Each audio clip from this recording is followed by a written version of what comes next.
En regardant les choses avec plus d'attention, comme je l'ai dit tout à l'heure, FAPLAC Bénin a trouvé qu'il était temps d'inviter l'homme grand H, à s'attarder ne serait-ce que le temps d'une journée, comme c'est le cas ce jour, 4 novembre, retenu pour la célébration des arts plastiques, pour méditer, magnifier et célébrer dans toute sa splendeur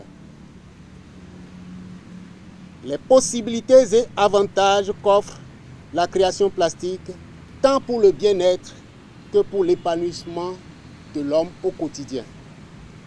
Et c'est pourquoi, à l'instar des centaines de journées célébrées dans le monde entier, notre pays, par le biais de la Fédération FAPLAC Bénin, a inscrit depuis 2014 les arts plastiques au rang des préoccupations nationales et internationales d'aujourd'hui.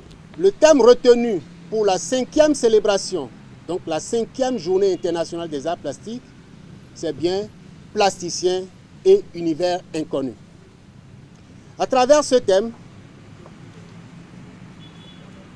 un point d'honneur sera mis cette année sur la nécessité d'éveiller les artistes plasticiens à l'audace pour braver la peur de l'inconnu, à la transcendance des limites humaines pour porter le regard vers un ailleurs autre et authentique. La première partie de mon propos, c'est l'enjeu du 4 novembre.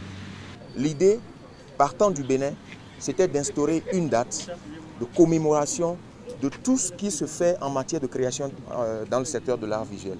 Et cette idée est portée par le Bénin, cette idée est portée par la FAPLAC. Et l'ambition, à partir du 4 novembre, c'est de généraliser le concept du 4 novembre pour que dans tous les pays africains, nous puissions, de façon unanime et collégiale, célébrer la création visuelle un peu partout sur le continent.